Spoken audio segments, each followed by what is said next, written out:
Alright, hi. So a mutual of mine over in my blog was requesting if I could do a tutorial video on how to spin on the Russian spindle.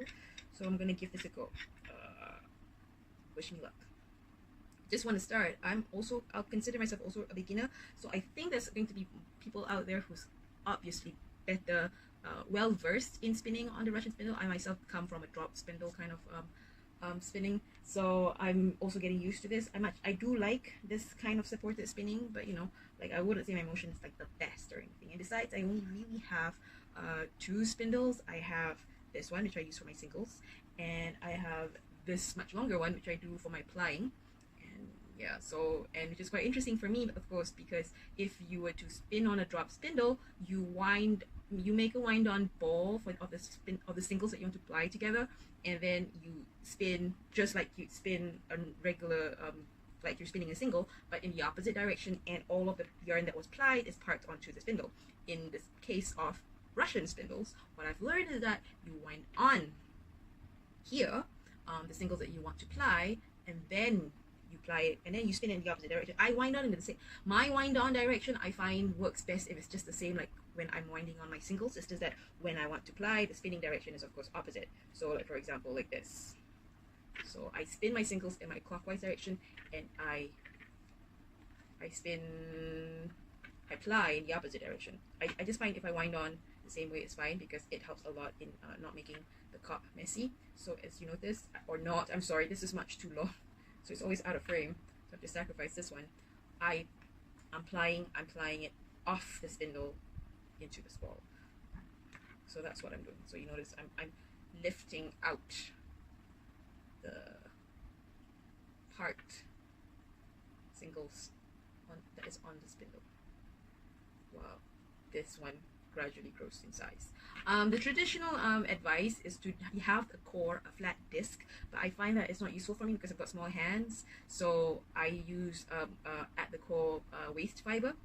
So it will shape itself into a ball pretty fast, which is much more comfortable for me. Now, how do I spin on a Russian spindle?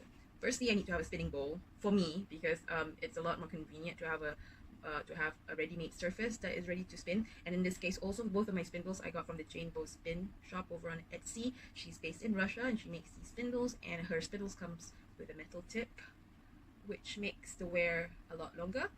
But also because of that, having a metal spinning bowl like this is also a lot more convenient. I don't have any that has that kind of like rod that you can then park it in between your thighs, so you can do it in without having to also figure out another surface to place this on. That's still not my problem for now. Okay, so one of the traditional ways of starting the single is to literally, let me just show it to you. I can't do it, I still can't do it, but I'll show you the beginning motion. Is to literally take your fiber and spear it onto the spindle and just start spinning, and the twist will carry itself into the fiber supply. And currently I'm spinning merino angora, which also explains why I cannot do the traditional way, because I believe the traditional fibers associated with the spinning tradition comes from a fairly like goats with fairly long staples, like very fine fiber, but long staples regardless. So I still can't quite do it because my fiber just will not catch. It just doesn't catch as well as it should be doing, and I just waste so much. For example, as you can see, as I'm nattering on right now, I'm still trying to do it, and it's just not doing it, Captain. I just can't do it. I really couldn't. Also, people have done it and can do it, and it is possible. I've seen it do. I've been successful on it myself, just not for this batch. See, it's a little catchy, but then it just wants to go off because it's quite slippery. Or maybe I'm just blaming things because I'm not that competent yet. Anyway, regardless, I then would, and also because when you do it that way, the beginning length is going to be quite thick naturally, I think. So I like them to start as thin as possible, as early as possible. So I start the leader yarn with the same fiber, but it becomes a leader yarn. I start it on a drop spindle, and then I wind it on here, and then I start spinning. So for like spindles like this, where it's tapered in to the end with a tapered tip, you really, and especially because it's spotted, compared to like say doing it with a drop spindle, you don't need any half hitch knots or anything like that. You really just start spinning So I spin clockwise to do my singles. I can't remember whether that means if it's a Z twist or an S twist. I'm sorry. I always have to remind myself. So joining is just like joining any other fiber supply. The only thing, of course, is you don't need to do any half hitches. I mean, as you get better, I think you don't need to do half hitches. So I think in the beginning, if it helps you, then you should. Anything, you know, whatever works, man. As long as you can get a working yarn, that's a success. So as you notice, I'll drag it out. I'll let the twist travel up the fiber as I draft it out, and the fluffier and finer the fiber, easier it is to do it thinly, which is what I want to do because I love fine lace. And this is, by the way, like I said, it's Angora Merino, so there's a bit of a bump here, so I'm just teasing that out.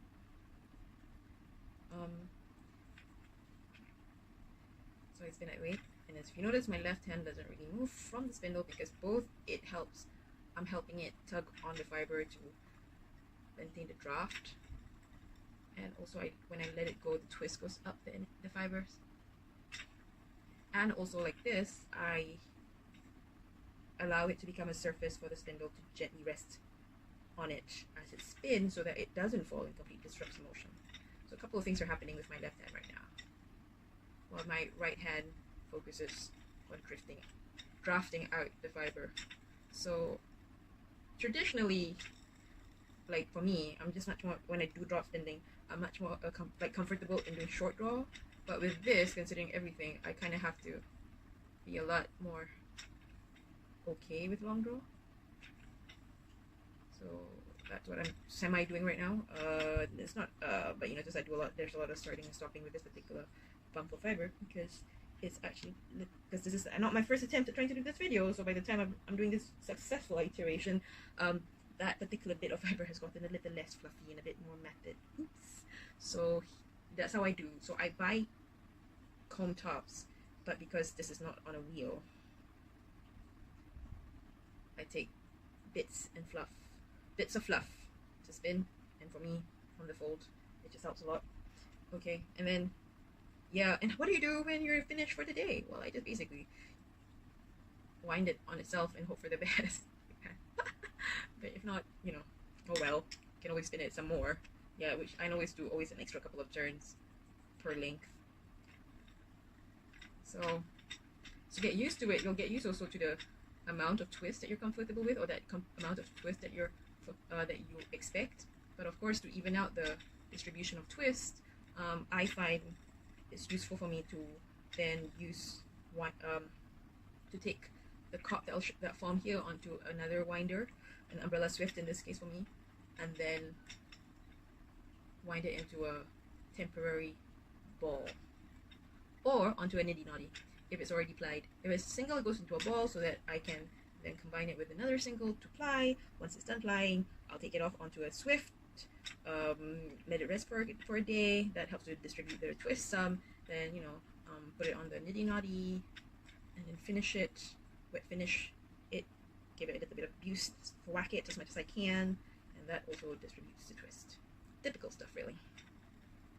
And so this is how I do spinning on my Russian spindle. I hope it's quite clear. I think I worry that my camera angle is not quite the right one, but I've already lost all hope. This is not my first try. No, that's the best I could do. I hope also that the microphone picks up what I'm just saying, because I don't think I can do this again. Alright, so then you just keep doing, really. I can flick it with my left hand, and I let my left hand be the rest for the spindle. The whole point is so that it doesn't disrupt the flow, which will happen if the spindle falls or drops. So then which depends on which angle that you're comfortable with. Some people like it like this. I kind of like it at an even more of an angle, as long as it doesn't rub against the bowl. Sometimes I think I twist too much, so I let this stop, and I'll just keep drafting it out. Typical spinning stuff. Honestly, like, I think once you get the hang of it, it's really like any other supported spindle or any other spindle. The motion is pretty much the same. It's just getting started. So this one I still have to depend on making a leader yarn with the same fiber, because the thing also I don't like the thing about the double stabbing thing, like I think I've said in this video, the beginning links are always quite thick. Oops. slowly filling up there in that hollow. And yeah. Ooh, this is my twist. Okay. Well, I hope this was useful to anyone watching. Let's just hope I don't have to do this video again. Okay, thanks for watching. I hope this is useful. Let me know if I can help anyone. If you have any more questions, just let me know. I want to see what I can do. I'm really not like a super expert or anything like that. It's just that I've been using the spindle since late last year, I think. I can't remember when I bought it. Late last year. So, getting pretty good, I think. If I remember to, I'll throw up some photos of the yarns I've made so far with these two spindles. Okay. Thank you so much. Bye.